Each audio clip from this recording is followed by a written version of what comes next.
my screen so that we can start the conversation. So let me ask everyone, are you able to see my screen? Kindly confirm.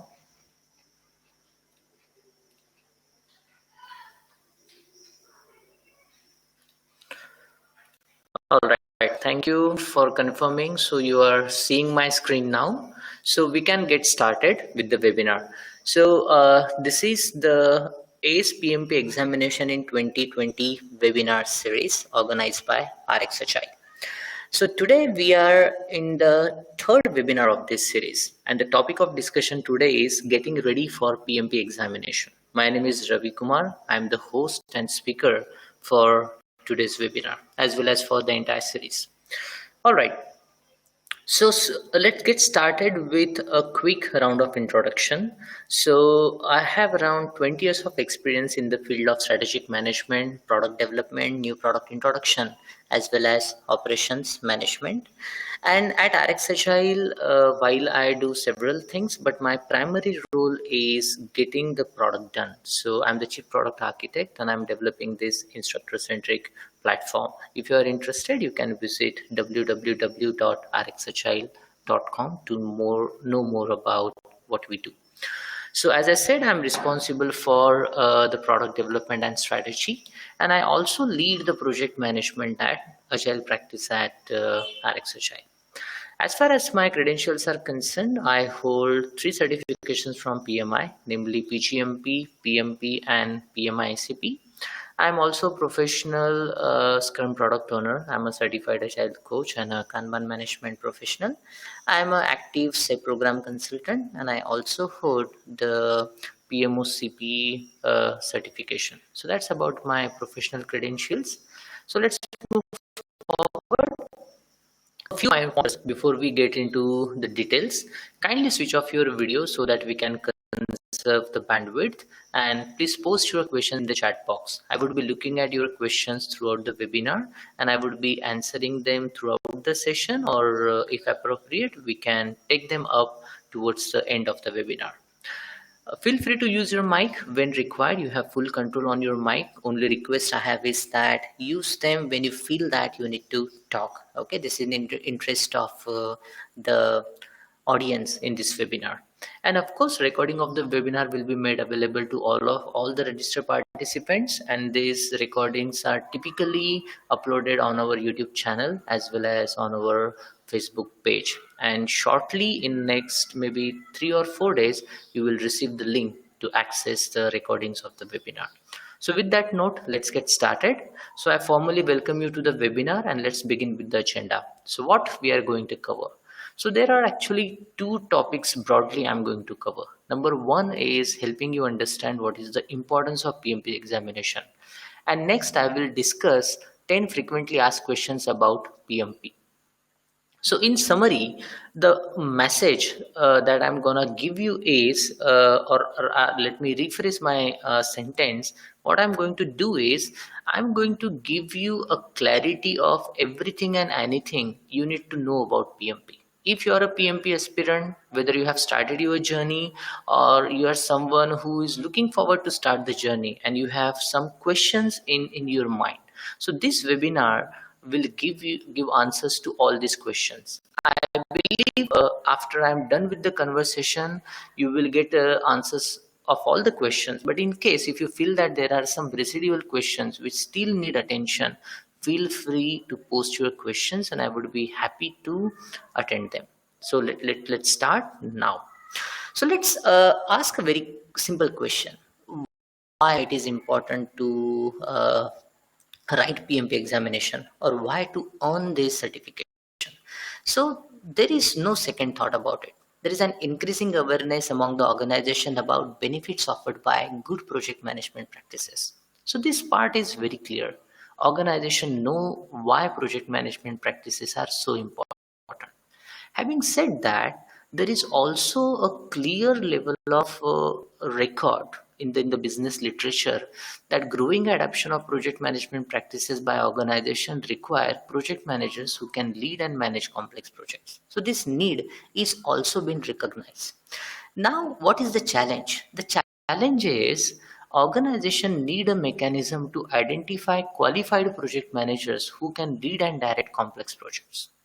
And since this need is there, the organization need a filtering mechanisms, this is where PMP becoming very important. Because having a PMP credential is a testimony that a project manager indeed has skills and competencies those are required to lead and manage a complex project. So this is the reason you should be looking for earning the PMP credential. And how the path looks like, what you need to become a PMP, this is what I'm going to cover in the remainder of the webinar. So let's go there. Here is some data I'm gonna present to you. The demand of project management oriented roles is ever increasing. So let me tell you, I'm not using a word of demand for project managers. Demand for roles associated with the domain of project management is increasing. Means that the domain of project management, you have roles like analyst, quality, risk managers, or project managers, coordinators, PM staff, right? Everything is associated with the domain of project management, and these roles is very, very increasing. So here is some data that I got from PMP publication. It says that by 2027, need 8.7 million individuals working in project management oriented roles. So that's very astonishing figure. So we are into the month of May 2020, and we know that we are affected with the corona crisis. And given the next way of working, which would be more of virtual and which will need a lot of collaboration and tight management of the initiative, I won't be surprised that project management as a domain will gain more and more, right? So although I do not have any figures to justify this, but I can tell you with confidence as a practitioner that this is what the future will see pretty soon. All right. So more data for you. Project management roles are identified in several industries. Some people have asked me a question, what is the relevance of PMP in other industries? So let me tell you is that the relevance of PMP certification is across the industries, including manufacturing, construction, information services and publishing, finance and insurance, oil and gas, utilities, project management and professional services. And here you can see right in front of you the number of jobs in the domain of project management the world will witness by 2027. So yes, relevance is pretty high. Okay. And this is one more piece of information for you, that the new project management role expected to be created annually. Okay, so this is country-wise figure. So you can see that China and India are leading, and rest of the countries also have a lot of project management related roles. So no matter which part of the globe you are representing from, right, this project management domain would be useful to you. So all together, we can say that there are convincing reasons to earn PMP certification. Now that we are clear that yes, it makes sense to aspire for the PMP certification, the next logical question is, how do we earn the certificate? And this is precisely I'm going to do. This is the intent of this webinar. So I'm taking this webinar in terms of certain frequently asked questions. And these questions which I have been receiving for years together as a mentor in PMP, right? I'm gonna put those questions as 10 questions, or those queries I've consolidated as 10 questions. Okay, so what those 10 FAQs are? So let me introduce to them. So first question is, what is the eligibility criteria to write the exam? I will answer this. Number 2, what is the exam fee? I'll answer this. What are the other costs associated with PMP exam preparation? I'll give you some insights and pointers to you. How to submit PMP application? I'm gonna discuss this part. How PMI reviews and accepts the application? That is also I'm going to tell you. And how to pay exam application fees and schedule the examination? This part also we are going to cover. What is PMI's application audit process? I will give you insight about that. How PMP examination is scored, I will provide you some information about it. How to maintain PMP credential, I will give you some guidance around that. And lastly, I will also answer a question: what are the best resources to prepare for PMP certification? So these are the 10 questions I have shortlisted for this webinar, and I would be also looking forward to some questions in the chat box, and I will take them either during the conversation or maybe towards the end of the webinar. So with that note, let's get started, guys, and let's go to the first question. What is the eligibility criteria to write the examination? All right. So to be eligible to write the PMP examination, you need to qualify on three parameters. Number one, formal education. Number two, project management experience. Number three, project management training.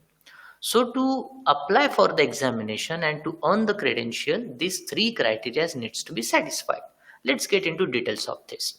So what is the formal education you need? You need a 4 years degree, which is a bachelor degree or global equivalent.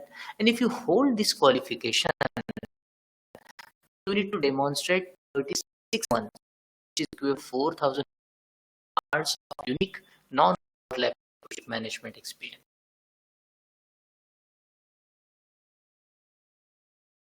Of project management education, right, to be able to appear for the PMP examination. Okay, so the formal education and project management experience you must be having. In case if you need a good training in project management or to pass PMP, you can contact us and we would be more than happy to help you in that aspect. There is another category from education perspective. So certain people may not have a bachelor's degree, but they may have a high school diploma, an associate degree, or a global equivalent. So if you are someone who holds this qualification, then you need to demonstrate 60 months with 7,500 hours of unique non-overlapping project management experience. And the third criteria of 35 contact us project management education in this case also.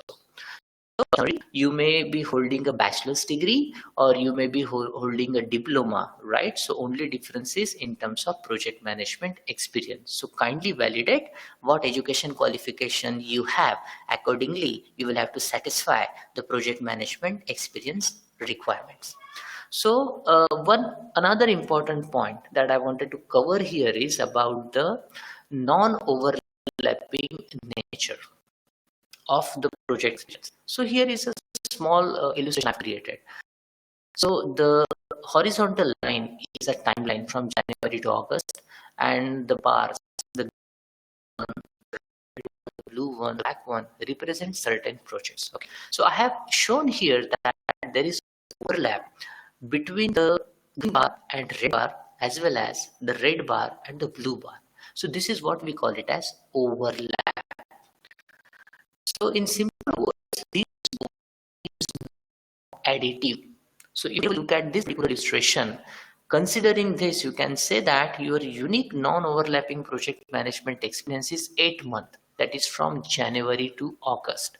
So this is what the qualifying criteria mentioned in PMP to write PMP. 60 months or 7,500 hours of unique non-overlapping project management experience. This reason I have underscored it, and this is the place where I have explained you what does the non-overlapping unique project management experience is. Okay, so let's now understand what is the examination fee. That's a very important question. You need to understand how much money you will be required to share. Okay, so answer is very simple. The PMP examination PMI membership status. Okay, so I tell you that PMI membership is totally a voluntary decision. You may choose to become a PMI member, or you may choose not to become a PMI member. Okay, but considering your PMI membership status, the PMP exam fee varies. On the next slide, I'm going to show you how does that fee looks like. So here is case one. You can see active member, row number 2. Okay, so let's assume that you are an active member. So if you are an active member, it means that you would be required to pay USD 139 to PMI for an annual membership, which is renewable. So if you choose to become a member, the examination fee is $405. This means it would be a total of $544. And there is another situation that you may choose to not to become a member. So in that case, membership fee would be zero, but then the exam fee would be 555. This means that the total is $555. So you will have to make a decision whether you want to become a member or you may not want to become a member. Yeah, this is a very subjective decision. It is a voluntary decision. PMI does not enforce to anyone to become a member. But it might be a good question to ask if there are any benefits. Should you consider PMI membership? Answer is yes. Yes, there are a lot of benefits. So let me explain you what those benefits are, and then you can make your mind in deciding whether you would like to go for the membership or you don't want to go for membership. Let's understand. So what are the benefits? So PMI membership comes with host of benefits. What are these? Number one, you save $11 on the examination fee. This is where I have shown you, right? Being an active member, the total cost is 544, and being a non-member, total cost is 555. If this arithmetic is clear to you, then it makes sense that you first take the PMI membership and then pay the exam fee so that you save $11. As simple as that. What is next? Being a member, you get free access to several knowledge resources, including certain project management templates or webinars. Okay. Uh, I hope you know that PMI also manages a social network, a portal by the name of projectmanagement.com. Okay, so being a member of PMI, you get annual access to that portal. And using this portal, you can network with various people across the globe, download certain good templates, attend several webinars which are absolutely free of cost if you are a member. So you can learn a lot of things being a member.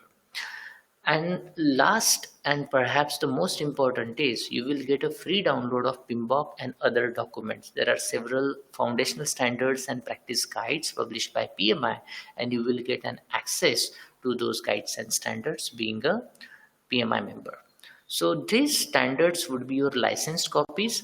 Those would be downloaded in the form of a PDF, and that PDF will also have a watermark at the footer stating that it's a licensed copy awarded to you. So you can use that copy for lifetime. It sits on your hard drive for lifetime. Okay, so make use of these benefits. And to put things together, I will say that if you're a PMP aspirant, getting a PMI membership before writing the examination definitely makes sense. Go for it. All right. Question number 3. What are other costs associated with PMP examination preparation? So I would be neutral answering this question because again, this is subjective, case to case, country to country. This cost may differ. Okay, so I must tell you what that cost is. Typically 3 things. Number 1 is mentoring. So as you know that one of the qualifying criteria to write PMP is to have a 35 contact hours of training. Okay, so you definitely have to take that training, and there are several resources from where you can take a mentorship or mentoring. Do that. I'm sure you would love to have some sort of a reference book, not necessarily PMP prep books, but some reference books that can help you. Okay, so cost of that books do factor in, and I would recommend that you take up an exam simulator so that you can assess your readiness for the actual PMP examination. At RX Agile, I have also developed an exam simulator. If you are interested, do contact me after this webinar and I can give you necessary details about that. Again, it is not mandatory for you to purchase that simulator. Buy any simulator which you believe is a good quality. At RX Agile, we do believe that the exam simulator that we have created, it's really good one. Okay, so that's about the cost. The next question which I frequently receive from PMP aspirants is how to submit PMP application. So in this particular, as an answer to this question, I will give you an in-depth understanding how the application process works. Okay. So there are essentially two steps to apply for PMP certification. So before I get into these steps, let me tell you is that application to examination is of two types: online mode and paper based. In this webinar, I'm covering only the online based examination. Okay, so that I will discuss. And I also want to tell you is that not yesterday, day before yesterday, that is on 10th of May, I did a webinar that is everything you need to know about online PMP examination. You know that now Pearson VUE is the official partner for PMP examination, and PMP can be taken at home using a proctored online examination. So if you want in-depth understanding about what that online examination is, how proctoring works, you can access the recording of that webinar. Okay, so essentially two steps. Number one, create your free account. Go to www.pmi.org and create your account, right? And this is absolutely free. PMI does not charge you any penny to create an account. Step two, fill in the application form. So submission of exam application form is absolutely free. No money to be paid to PMI at this stage. Okay. Although I have not covered how to fill the application form, but if I get more requests, I may set up a quick demo to help you understand how PMP application can be filled online, but it should be straightforward. So these are two things. Bottom line here is that creation of account is free. Submission of PMP application form is also free. Please do that. Okay. And also to let you know that when you submit the application, PMI does not ask you any single document. Okay, they trust you the information that you have provided, and in later part of this webinar I'll tell you how PMI does audit. Okay, so that's about application. Another question that I constantly receive from people is how PMI review and accept the application. Okay, so let me tell you. There are two steps. Number one is PMI review your application for. So what is the completeness? At this stage, PMI only checks if the information asked in the application form is provided or not. Okay. So if I have to tell you how PMI reviews your application, it reviews your application on three criteria. Number one, it will check whether you have recorded, the educational qualification that you have recorded in the application, does it meet the qualifying criteria? Project management experience you have recorded in the application form satisfy the PMP exam requirement. And third, have you recorded 35 contacts hour training? That is the third requirement. If you have recorded these three pieces of information properly, I do not see a reason why you should not receive an acceptance email from PMI. So assuming that you have recorded this information correctly, right, and PMI has reviewed it, you will receive a notification from PMI that congratulations, the application is successfully reviewed and you can proceed for payment. Okay. So this is about the review part. That is the application review. Now the next logical question is how to pay exam application fees and schedule the examination. So let me tell you. So to understand that, I must say this, we are talking about the online mode, right? The fee payment can also be done through pmi.org. So the webinar that I conducted on 10th of May, everything you need to know about online PMP examination, I have covered these things in greater detail. So kindly get hold of that recording and what it is about. So once you pay the examination fee, which you will do using a credit card by logging through your PMI account, once the payment is done, you will receive an email from PMI. That would be your PMI eligibility ID, and it would be sent to your registered email. And exam scheduling. So exam scheduling can be done through your PMI account. Just log into your PMI account. You will see a link to schedule your examination. It will take you through the examination partner's website, that is Pearson VUE. And once you go there, you can select your country. Then it will display you the states or the region, identify a location which is near to you. It will throw you the list of test center and available time and date slots. After that, it is as good as booking a movie ticket. All right, so you can schedule it through pmi.org account. So do the exam scheduling from there. All right. So that's about scheduling. Another interesting question that I continuously receive is, what is PMI's application audit process? So now this is a critical part. Let me tell you how does it work. So here I have created two scenarios. What I have explained you so far is, after submitting the application, you will pay the examination fee. And then there is no audit and you can directly book the examination. In this case, what has happened is, whatever the information you have recorded in your application form has been accepted by PMI.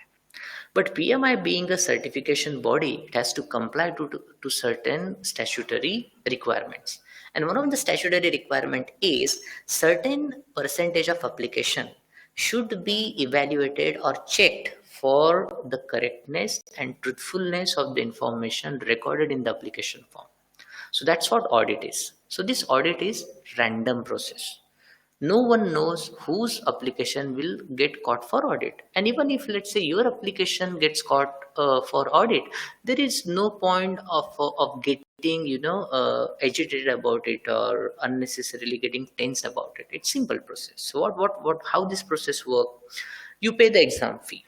And once you pay the examination fee, instead of getting an email from PMI that you can proceed for booking the examination, you will receive an email that your application is selected for audit. Okay, and then you have to complete the audit process, and if audit is successful, then you can book your examination. So let me now explain you how does that audit happens. So in case if your application gets selected for audit, the audit would be done on 3 criteria. So to just prove that let me gather my thoughts. To demonstrate that the education requirement you have recorded in the application form, you will have to send copies of your educational certificates to PMI. Okay, so in the email that you will receive from PMI, the address and other details will be mentioned. You will also be asked to provide a proof of your project management training, that you have completed 35 contact hours training. Okay, and PMI will also do a reference check of the project management experience you have recorded. Okay, so this is something important for you to understand. So how does PMI does reference check of the project management experience you have recorded? So you will have to go back to the application stage. So when you record your project management experience, one of the mandatory requirement in the application form is to provide name and email ID of a referee who can validate that whatever you are recording is correct. Okay. So this referee could be your manager, somebody senior in your office, or maybe directly your client for whom you have worked. If you are working in a product company, it could be your reporting manager or somebody senior in the organization. Anybody who can justify, right? You need to record their email ID and name. So when you do this, do ensure that you seek consent from them, so that they're aware that they might have to respond to such query coming from PMI. So, and they don't feel it surprising. So please do that. And in case if your application gets caught for audit and your referees get that email, I don't see a reason why they should not back up your experience. Of course, assumption is that whatever you have recorded is truthful. Okay. So these are the 3 pieces of information PMI will ask you in support of your audit. Okay, and to do this or to provide this information, PMI will provide you 90 days to respond. But in my experience, I have seen that people take 5 to 10 days to send this information comfortably to PMI. So again, assuming that you have done all things in right, all the data and documentation is correct, I don't see a reason why you should not qualify or pass your audit. So once you pass your audit, you will receive an email from PMI that good, your audit is successful.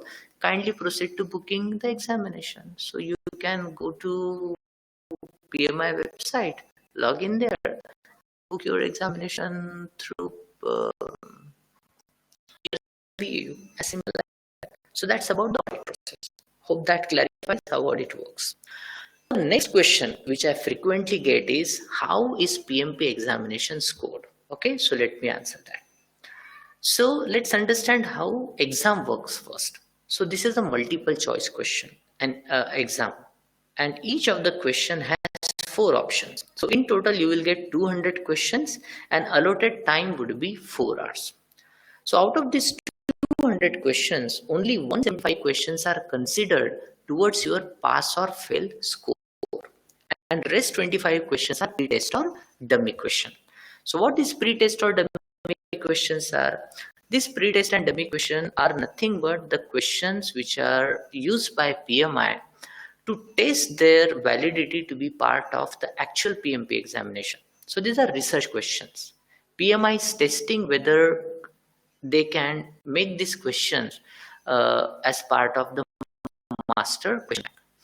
But the thing to note here is that when you are taking the examination, you do not know, you don't get to know which are the questions in the first bucket, those 175 questions, and which are the questions in the other bucket, those 25 questions. This means that you have to answer all 200 questions. So I'm assuming that your preparation is good, you understand the domain good. So it should not be, any something for you to bother that, hey, I don't know which are those dummy questions. So don't worry about that. Prepare well, necessary contents, and write the examination. All right. So this is how examination is structured. So here I'm presenting you how the questions are distributed on the actual examination. So they are distributed as domains, what we in PMBOK we call them as process groups: initiating, planning, executing, monitoring, and controlling, and closing. And on the right hand side in the table you see their percent distribution. Initiating 13%, planning 24%, execution 31%, monitoring and controlling 25%, and closing 7%. So this is how questions would be presented on the examination. So bottom line here is that you cannot ignore any of the domain or process group. I have to prepare well for each of the process group. All right. So to ensure that you don't discount something for other. All right. So this is how examination is scored. It is scored on a scale of buckets. So it begins with, if I will start with needs improvement. So this means that performance is well below target and fails to meet minimum requirement. Additional preparation is strongly recommended before re-examination. So if you score needs improvement, it means that you have failed the examination. Another score is below target, which means performance slightly below target and fails to meet minimum requirement. Before examination. So this also means you fail. The next category is target, which means performance requirement, which means you have passed the examination. And above target means performance exceeds minimum requirement, which means you are at an expert level. Again, this means you have passed the examination. So in simple words, if you have to pass the examination, you should be targeting to score in the target or above target zone. Okay. Before you ask question, what is the percentage that I need to examination, you may not like my answer, but let me tell you, there is no such formal data published by PMI that what is the percentage to pass the examination. So I really cannot answer the question. Are there any speculation? Yes, there are speculation that what is the target percentage, but I cannot discuss that because this is an official webinar. This is getting recorded, and I would like to be staying true to the PMI's ethics and conduct. All right. So this is how your examination would be scored: to target or above target. So another interesting question which I have been receiving from people is how to maintain PMP credential. Okay. So let me tell you is that once you pass the PMP examination, okay, this certification is valid for 3 years only. This means you have to renew the certification on every third anniversary. So how you can do that? There are actually two ways to do this. One, rewrite the PMP certification exam every third year, which I'm sure nobody would like to do. But there is a second option that you can earn 60 professional development units, what we call it as PDUs, during the 3-year credential validity period. So professional development unit or one PDO means 1 hour of your engagement in your continuous development in the domain of project management. So how you can do that, that is something I'm going to explain you. Okay. So there are certain things you can do. For example, you can enroll in a training program. Okay, so if you're taking 4 hours of training program, that would be 4 PDUs. You can attend a conference. If that conference is for 8 hours, those 8 hours would be 8 PDUs. You can act as a mentor. If you're mentoring somebody for 3 hours, those are counted as 3 PDUs. Let's say you can be a speaker in a conference, right? So let's say you have taken 4 hours to create a presentation and 2 hours to deliver, you can claim 6 PDUs, right? So there are several categories already identified by PMI, and within these categories, you can present your or record your PDU. Okay, so this is how PDUs are typically categorized. Education, and another category is giving back. So education category, you have technical, leadership, strategic, business management, right? And remaining all categories, that counts to 35.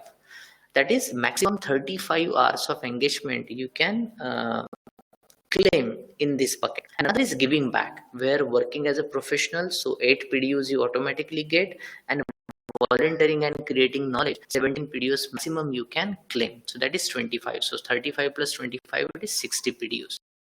So in categories you can claim the PDUs. All right. So this is how you can make sure that you earn 60 PDUs. So as on today, the renewal fee for this is $60. So towards the end of third year, you'll have to demonstrate that 60 PDUs are achieved or earned, and you will have to, what I would say, pay $60 to renew your credentials. So that's the renewal process. Now, this is a summary, right? How you can travel the PMP journey. So it starts from application to application review to payment, audit, which is, as I said, a lottery, then actual examination, and then overall maintenance. So this is the path you will have to follow in order to earn and maintain your credential. I hope that that has given you a level of understanding, how does PMP certification works, and what kind of a journey you need to prepare. All right.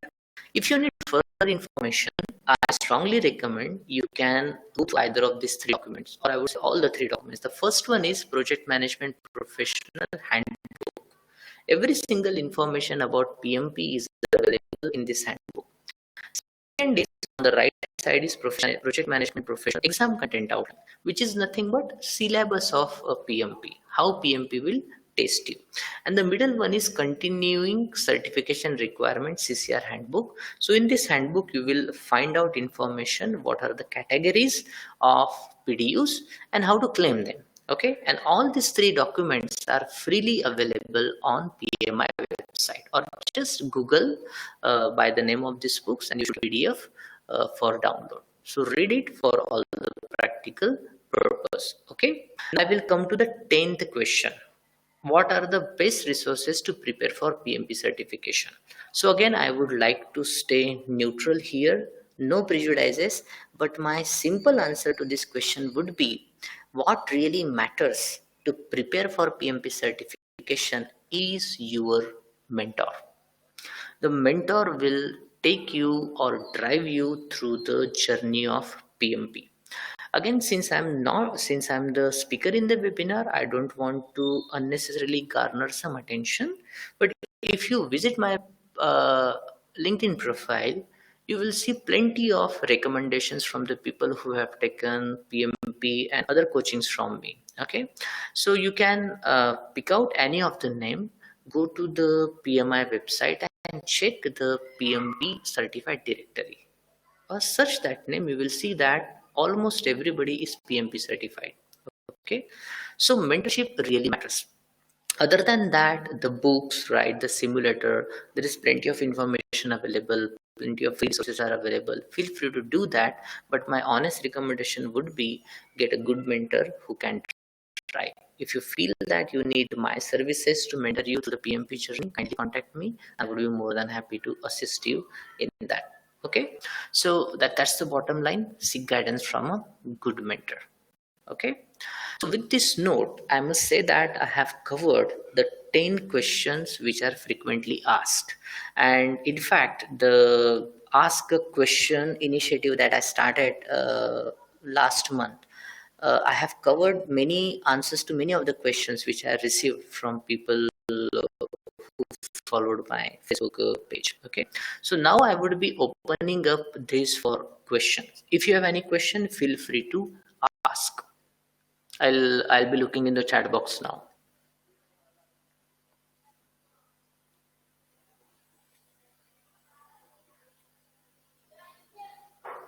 So there is a question coming from Robin. So Robin is asking, is there any course provided by PMI directly? So Robin, I do not know. I think so. PMI does not provide any PMP prep course, but they have certain material, video courses, self-paced courses that can definitely help you to prepare for PMP. But there is no as such a PMP prep course offered directly by PMI. Okay. PMI also has a portal. You can note it down. The website is edge.pmi.org, right? That's age.pmi.org. So some good resources are available there to prepare for PMP. You would like to check that. Hope that answers your question. Another question is coming from Shweta. Which PMP course do you recommend that can guarantee to pass PMP? Uh, Shweta, this is a difficult question. There are several good courses available. I leave it to you. How do you assess that? Okay, but if you ask me if I can help you or how RxAgile can help you, answer is yes. Okay.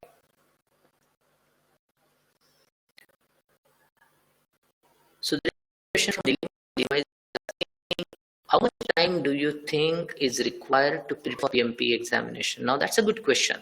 So let me answer that question. There is no right answer to this question. But as my experience goes, typically for a working professional, I recommend 3 to 6 months. I actually recommend 3 months. 6 months is actually the stretch one.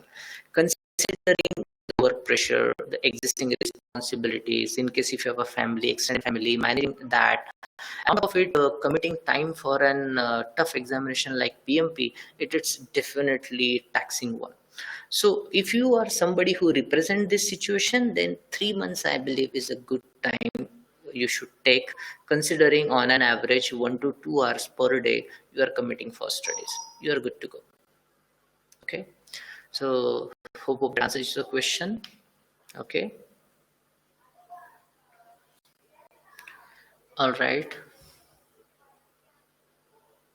So there is a question coming from Ahmed. Ahmed is asking, do you support in PMI application? Yes, we do.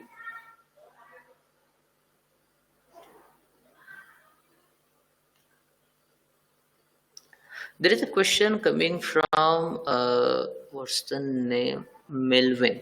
So Melvin is asking, what if my referee decides not to respond to the audit? Oh, my question. So in first place, I will ask you, why do you choose that referee, or what went that initially the referee agreed and now not agreeing? I have not come across any such situation. Perhaps you better seek guidance from PMI. If you land in such situation, can you change the name of referee? I do not know. This is something new to me. I never thought about it or never encountered such situation. Okay, cool. Thank you.